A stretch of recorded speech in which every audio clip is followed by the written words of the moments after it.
લોકસભાની રાજકોટ બેઠક એ અપવાદરૂપ બેઠકોમાંથી એક છે, જેના ત્રણ સંસદ સભ્ય એટલે કે ઉચરંગરાય ઢેબર, ઘનશ્યામ ઓઝા અને કેશુભાઈ પટેલ ગુજરાતના મુખ્યમંત્રી બન્યા. ઢેબરભાઈ ડોક્ટર વલ્લભ કથિરિયા અને કુંડારિયાએ રાજકોટની બેઠક પરથી ચૂંટાઈને કેન્દ્ર સરકારમાં મંત્રી બન્યા છે. આ બેઠક હેઠળ આવતી રાજકોટ પશ્ચિમની બેઠક પરથી નરેન્દ્ર મોદી તેમની પ્રથમ ચૂંટણી લડ્યા અને જીત્યા. આગળ જતા વિજય રૂપાણી પણ આ બેઠક પરથી જ ચૂંટાઈને મુખ્યમંત્રી બન્યા. પૂર્વ રાજ્યપાલ વજુભાઈ વાળાની પણ આ પરંપરાગત બેઠક રહી છે. સંઘમાં પ્રચારક તરીકે અનેક વર્ષો આપ્યા પછી દેશના વર્તમાન પ્રધાનમંત્રી નરેન્દ્રભાઈ મોદીએ પોતાની રાજકીય કારકિર્દીની શરૂઆત પણ આ જ બેઠક પરથી કરી હતી. વર્ષ 1951માં પહેલીવાર અહીંયા ચૂંટણી થઈ. પક્ષની સાથે સાથે અહીં જ્ઞાતિ સમીકરણ પણ ખૂબ પ્રભાવી છે. જનસંઘથી રાજકોટમાં ભાજપનું પ્રભુત્વ રહેલું છે. કહેવાય એવું પણ છે કે રાજકોટના રાજકારણની અસર સૌરાષ્ટ્રભરમાં પડે છે. લોકસભાની ચૂંટણીમાં છેલ્લી 2 ટર્મથી ભાજપને જનતા અહીં સતત આશીર્વાદ આપી રહી છે. નમસ્કાર, જમાવટ સાથે હું છું સેજલ.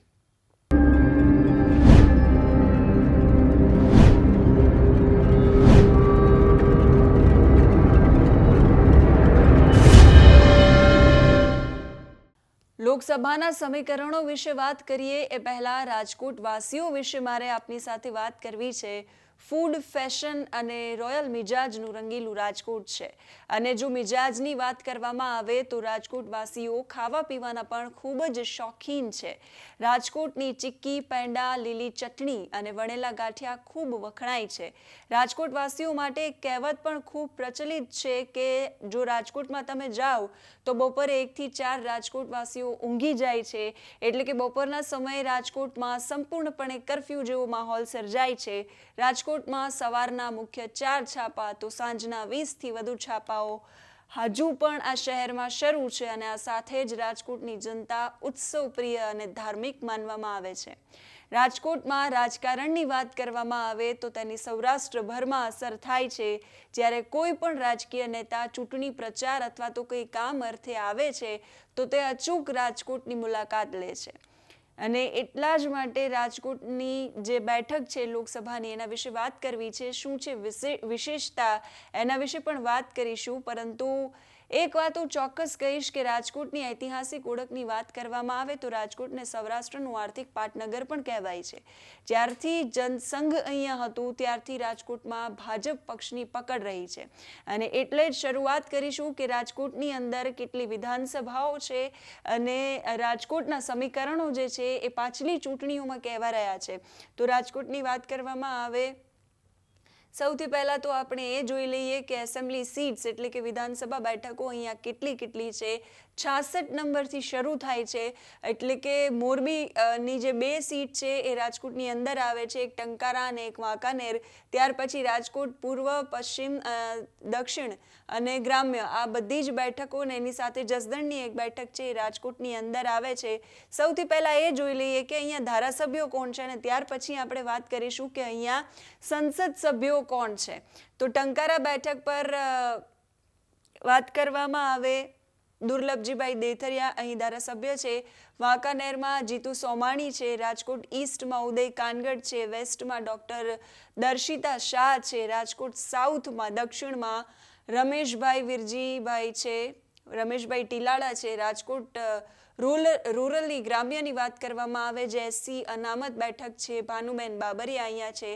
અને જસદણમાં કુંવરજીભાઈ બાવળિયા અહીંયા છે, ધારાસભ્ય છે. અને તમામ સાથે 7 વિધાનસભા બેઠક બીજેપી એટલે ભારતીય જનતા પાર્ટીનો લોકસભાની અંદર જેટલી વિધાનસભા છે એ પણ ભારતીય જનતા પાર્ટીનો ગઢ છે. હવે વાત કરીએ અહીંના સંસદ સભ્યો વિશે તો 2009માં કુંવરજીભાઈ બાવળિયા એ ચૂંટાઈ આવ્યા હતા કોંગ્રેસમાંથી. ત્યાર પછી એમને ભારતીય જનતા પાર્ટીમાં પક્ષ પલટો કર્યો. 2014માં મોહનભાઈ કુંડારિયા અને 2019માં પણ મોહનભાઈ કુંડારિયા હતા. એટલે જ્યારથી જનસંઘ હતું ત્યારથી અહીંયા રાજકોટમાં ભાજપ પક્ષની પકડ મજબૂત રહી છે. જનસંઘ સમયથી અહીંયા આ પક્ષના ઉમેદવારો સતત જીતતા આવે છે. ત્યાર પછી જનસંઘ ભાજપ થયું ત્યારથી ભાજપ પક્ષનો રાજકોટ બેઠક પર દબદબો જોવા મળી રહ્યો છે. રાજકોટ બેઠકના ઉમેદવારોની જો વાત કરવામાં આવે તો ડોક્ટર વલ્લભભાઈ કથિરિયા કેન્દ્ર સરકારમાં મંત્રી રહી ચૂક્યા છે, જેઓ પણ રાજકોટ લોકસભા બેઠક પરથી લગભગ 4 વખત સાંસદ બન્યા છે. ત્યાર પછી મોહનભાઈ કુંડારિયાની વાત કરવામાં આવે તો છેલ્લી 2 ટર્મથી આપણે જોયું એ પ્રમાણે મોહનભાઈ કુંડારિયા જે છે એ છેલ્લી 2 ટર્મથી અહીંયા સાંસદ તરીકે ચૂંટાઈ આવે છે. મોહન કુંડારિયા મોદી સરકારમાં કૃષિ મંત્રી રહી ચૂક્યા છે અને છેલ્લી 2 ટર્મથી તો આ બેઠક પર સતત જીતી રહ્યા છે. સૌરાષ્ટ્રની સૌથી મહત્વની બેઠક છે રાજકોટની બેઠકને માનવામાં આવે છે. અહીંનું રાજકારણ સૌરાષ્ટ્રભરના અલગ અલગ જિલ્લાઓમાં અસર કરતું હોય છે. એટલે ધારાસભ્યો વિશે અને સાંસદો વિશે આપણે વાત કરી. રાજકોટ લોકસભા બેઠકના ઇતિહાસની વાત કરવી છે. સાંસદોની વાત કરીએ એટલે મને એનો ઇતિહાસ પણ યાદ આવે, કારણ કે ઇતિહાસની વાત કરીએ તો ગુજરાત રાજ્યની સ્થાપના જ્યારે નહોતી થઈ એ સમયે રાજકોટ લોકસભા બેઠકને મધ્ય સૌરાષ્ટ્ર લોકસભા બેઠક તરીકે ઓળખાતું. અને ત્યારે એટલે કે વર્ષ 1951માં થયેલી લોકસભાની ચૂંટણીમાં કોંગ્રેસના ઉમેદવાર જેઠાલાલ જોશી 8,60,000 અને 3 મતોથી જીત્યા હતા. ગુજરાત રાજ્યની સ્થાપના પછી એટલે કે 1962માં ચૂંટણી જે યોજાઈ હતી એમાં ઉચ્ચરંગરાય ઢેબર કોંગ્રેસ પક્ષમાંથી જીત્યા હતા. ત્યાર પછી વર્ષ 1967ની વાત આવે, સ્વતંત્ર પક્ષના એમ.આર. મસાણી અહીંયા જીત્યા. એ સમયે પ્રથમ વખત કોઈ અન્ય પક્ષના ઉમેદવાર રાજકોટની આ બેઠક પર જીત્યા હોય એવું બન્યું હતું. જ્યારે શરૂઆતમાં રાજકોટ લોકસભા બેઠક કોંગ્રેસની બેઠક મનાતી. વર્ષ 1967ની ચૂંટણીમાં સમીકરણો બદલાયા અને 67માં મીનુ મસાણીની સ્વતંત્ર પક્ષમાંથી જીત થઈ. આ અગાઉ રાજકોટ લોકસભા બેઠક કોંગ્રેસ જીત્યું આવતું હતું, પરંતુ મીનુ મસાણીએ સ્વતંત્ર પક્ષમાંથી જીતીને રાજકોટ લોકસભા બેઠકનો આખો ઇતિહાસ બદલી નાખ્યો. વર્ષ 1971માં કોંગ્રેસના ઉમેદવાર ઘનશ્યામભાઈ ઓઝા સ્વતંત્ર પક્ષના મીનુ મસાણીને એમણે હરાવ્યા અને વર્ષ 1989થી આ બેઠક હવે ભારતીય જનતા પાર્ટીનો ગઢ છે. આ બેઠકથી જીતેલા ઉમેદવારો કેન્દ્રીય મંત્રીઓ સુધી પહોંચ્યા છે. અને હવે આપણે જે આ બેઠક છે એની પાછલી ચૂંટણીઓના સમીકરણો પણ જોઈ લઈએ. સાંસદો વિશે આપણે વાત કરી લીધી, એ ઇતિહાસ વિશે વાત કરી, પરંતુ હવે વોટ શેર વિશે વાત કરવી છે. સૌથી પહેલાં તો 2022ની જે ચૂંટણી છે, વિધાનસભાની ચૂંટણી, ખાસ મહત્વપૂર્ણ ચૂંટણી એ વખતની હતી. ત્રિપાંખ્યો જંગ ગુજરાતની અંદર હતો અને ભારતીય જનતા પાર્ટીનો વોટ શેર એ વખતે 51.3% રહ્યો હતો. 2022ની ચૂંટણીમાં કોંગ્રેસનો વોટ શેર 24.5% અને લગભગ ભારતીય જનતા પાર્ટીનો ગઢ આ 1989થી મનાઈ રહી છે. એટલે ભારતીય જનતા પાર્ટીએ 7 બેઠકો પર જીત મેળવી હતી. પાર્લામેન્ટ ચૂંટણીની વાત કરવામાં આવે 2019ની લોકસભાની ચૂંટણીની, તો ત્યારે 64.5% ભારતીય જનતા પાર્ટીનો વોટ શેર અને 33.2% કોંગ્રેસનો વોટ શેર. અને હવે વાત કરી લઈએ કાસ્ટ અથવા તો સરનેમ વિશે. તો પરમાર જ્ઞાતિ સૌથી વધારે 3.1% અહીં છે. ગુજરાતી કોમ્યુનિટી 2.6% છે. મુસ્લિમ અહીં 2.3% છે. રાઠોડ 2% છે. મકવાણા 1.9% છે. ચૌહાણ 1.5% છે. જાડેજા 1.3% છે. અને ચાવડા, વાઘેલા, ઝાલા, ડાભી, ગોહેલ, જાદવ, જોશી, રામાણી, બનિયા, શાહ, આજ બધી જ કાસ્ટના લોકો અહીંયા રાજકોટમાં વસે છે. રંગીલો મિજાજ રાજકોટનો છે. રાજકોટના લોકો પણ અને રાજકોટનું રાજકારણ પણ રંગીલું રહ્યું છે અને રોમાંચક રહ્યું છે, કારણ કે પાટીદારો વચ્ચેનો જંગ અહીં ખૂબ રોમાંચક રહ્યો છે. એના વિશે પણ વાત કરીશું, પરંતુ આ પહેલા વોટિંગ પેટર્ન આપણે જોઈ લઈએ રાજકોટની આ સીટ ઉપર. તો આ 2022ની ચૂંટણી જે છે એના પરિણામો અહીંયા છે અને 2022ની ચૂંટણી તમે જોઈ શકો છો કે 7 સીટો પર ભારતીય જનતા પાર્ટી આગળ હતી. એટલે સ્વાભાવિક છે કે ભારતીય જનતા પાર્ટીના જે વોટ શેર છે એ વધારે 51.3% અને કોંગ્રેસનો જે વોટ શેર છે એ 24.5%, 26.8% વોટ શેર અને 3,52,581 મતોનું માર્જિન જે છે એમાં એટલા માર્જિનથી ભારતીય જનતા પાર્ટીની અહીં જીત થઈ હતી. 2019ના ઇલેક્શનની વાત કરવી છે. 2019માં કોંગ્રેસ તરફથી લલિતભાઈ કગથરા અહીંયા ચૂંટણી લડી રહ્યા હતા અને ભારતીય જનતા પાર્ટીના ઉમેદવાર હતા મોહનભાઈ કુંડારિયા. 33.3% વોટ શેર કોંગ્રેસના ઉમેદવારનો રહ્યો, 33.2%, માફ કરશો, અને મોહનભાઈનો 64.5%. એ વખતે ભારતીય જનતા પાર્ટી એ વખતે 2019માં પણ 7 સીટ પર લીડિંગ પાર્ટી હતી અને લલિતભાઈ કગથરાને 3,88,405 મત મળ્યા હતા, જ્યારે મોહનભાઈને 7,55,296 મત, એટલે 3,66,891 મતનું જે માર્જિન છે એ રહ્યું હતું. 31.3% વોટ શેર રહ્યો હતો. 2014ની ચૂંટણી જોઈ લઈએ. 2014માં ભારતીય જનતા પાર્ટી લીડિંગ હતી. કુંવરજીભાઈ બાવળિયા કોંગ્રેસમાં હતા અને ભારતીય જનતા પાર્ટીમાંથી 2014માં પણ મોહનભાઈને ટિકિટ આપવામાં આવી, ત્યારે પણ 58.9% વોટ શેર મોહનભાઈનો અને 35.4% કુંવરજીભાઈ બાવળિયાનો. 5 એસેમ્બલી સેગમેન્ટમાં ભારતીય જનતા પાર્ટી લીડિંગ હતી. એ 5 લીડિંગમાં ટંકારાની બેઠક, જેમાં કુંવરજીભાઈને ઓછા મત મળ્યા હતા મોહનભાઈ કરતાં. ત્યાર પછી રાજકોટ ઈસ્ટની બેઠક છે, જેમાં 56,212 મત મળ્યા હતા કુંવરજીભાઈને, અને રાજકોટ ઈસ્ટની બેઠક પર 86,191 મત છે એ મોહનભાઈને મળ્યા હતા. એવી રીતે રાજકોટ ઈસ્ટ છે, ટંકારા છે, રાજકોટ વેસ્ટ છે, એમાં પણ ભારતીય જનતા પાર્ટી લીડિંગમાં હતી. રાજકોટ સાઉથ અને રાજકોટ રૂરલ એમાં પણ.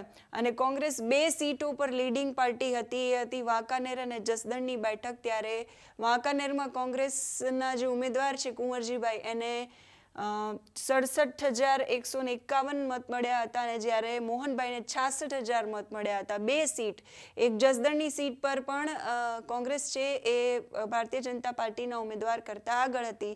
બંને ઉમેદવારો વચ્ચે 23.4% વોટ શેરનું માર્જિન, 2,46,463 મતથી ભારતીય જનતા પાર્ટીનો ઉમેદવાર છે એ 2014માં જીત્યો હતો. અને 2009ના ઇલેક્શનની પણ વાત કરી લઈએ સાથે સાથે, કારણ કે ત્યારે કોંગ્રેસના ઉમેદવારની જે છે જીત થઈ હતી. કુંવરજીભાઈ બાવળિયા 47.3% વોટ શેર અને 43.5%, 3.8%ના માર્જિનથી ભારતીય જનતા પાર્ટી જે છે એના ઉમેદવારની હાર થઈ હતી. અને કોંગ્રેસના ઉમેદવાર એ વખતે ચિત્ર કંઈક અલગ હતું. ત્યાર પછી ભારતીય જનતા પાર્ટી ફરી એકવાર પોતાના ઉમેદવારને ઉતારે છે અને જીતે છે. એટલે આ રીતના સમીકરણો હતા. અને 4 એસેમ્બલી સેગમેન્ટમાં કોંગ્રેસ આગળ હતી. એ 4 એસેમ્બલીમાં વાંકાનેરની એક સીટ હતી જેમાં કોંગ્રેસ આગળ હતી. ત્યાર પછી રાજકોટ ઈસ્ટની સીટમાં કોંગ્રેસ આગળ છે, રાજકોટ રૂરલમાં કોંગ્રેસ આગળ છે, અને જસદણમાં કોંગ્રેસ આગળ છે. અને 3 એસેમ્બલી, જેમાં ટંકારા, રાજકોટ વેસ્ટ અને રાજકોટ સાઉથ, આ જે સીટો છે એમાં ભારતીય જનતા પાર્ટી જે છે એ આગળ હતી. એટલે આ પ્રકારનું કંઈક સમીકરણો જે છે એ 2009ની ચૂંટણીની અંદર હતા, જ્યારે કોંગ્રેસનો ઉમેદવાર છે એ જીત્યો હતો. હવે વાત કરીએ વર્ષ 1977ની. 1977માં ફરી એક વખત રાજકોટ લોકસભા બેઠકનો ઇતિહાસ બદલાયો. આ 2009ની વાત કરી એટલે મને 1977ની જે ઇતિહાસ બદલવાની ચૂંટણી છે એ યાદ આવી, જેમાં ભારતીય લોકદળ પક્ષના કેશુભાઈ પટેલ ચૂંટણી જીત્યા અને સામે કોંગ્રેસના ઉમેદવાર અરવિંદ પટેલની હાર થઈ. ત્યાર પછી ફરી એક વખત આ બેઠક પર 1980માં ચૂંટણી થઈ અને કોંગ્રેસના ઉમેદવાર રામજીભાઈ માવાણીની જીત થઈ. જ્યારે 1984માં રામજીભાઈ માવાણીના પત્ની રમાબેન માવાણી પણ કોંગ્રેસમાંથી જ આ રાજકોટની બેઠક પરથી ચૂંટણી લડ્યા હતા અને એ જીત્યા હતા. રાજકોટ લોકસભા બેઠકમાં પહેલીવાર મહિલા ઉમેદવારની જીત નોંધાઈ હતી એ વર્ષની અંદર. ત્યાર પછી 1989ની વાત કરીએ.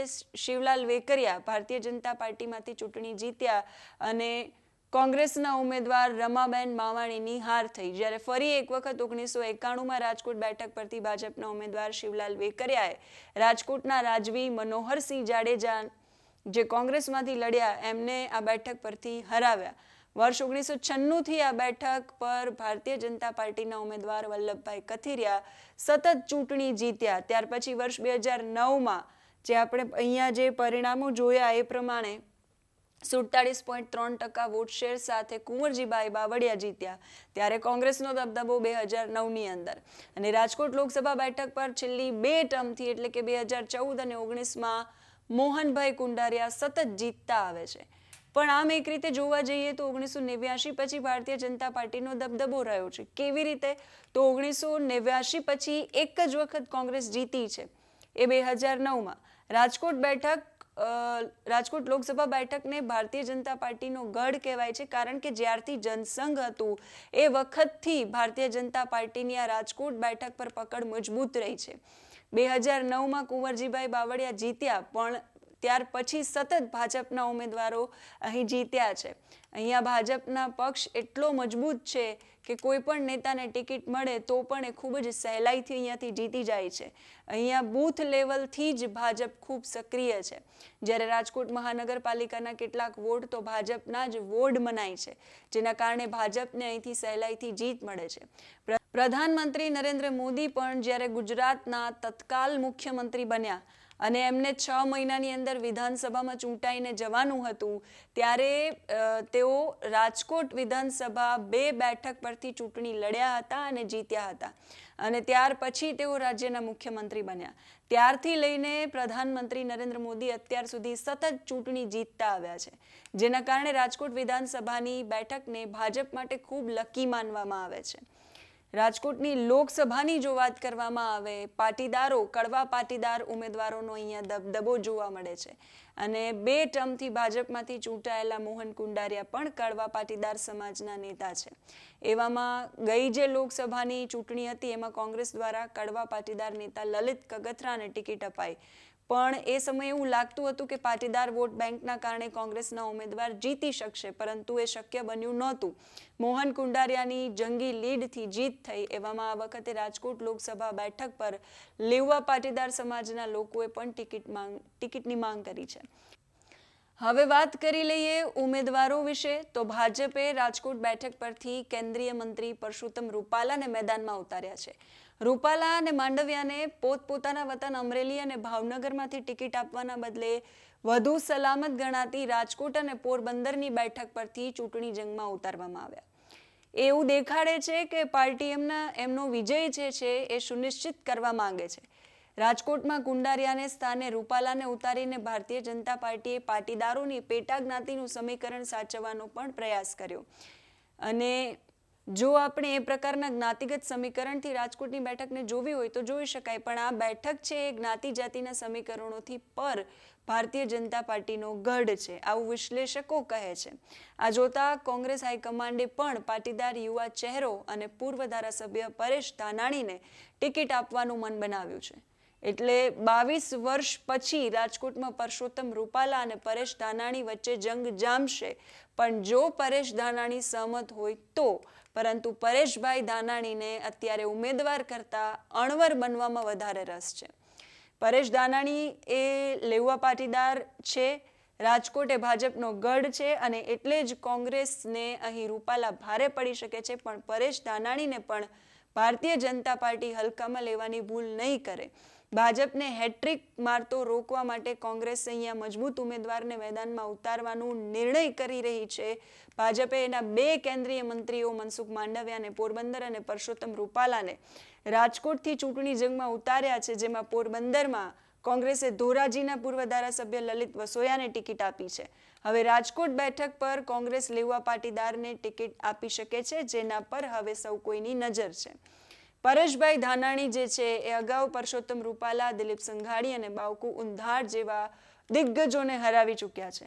પરેશ ધાનાણી મોદી સરકારમાં મંત્રી તરીકે રહેલા અને 3 વાર જીત મેળવનાર પરસોત્તમ રૂપાલાને 16,000 મતોથી એક સમયે હરાવી અને જાયન્ટ કિલર તરીકે જાણીતા થયા છે.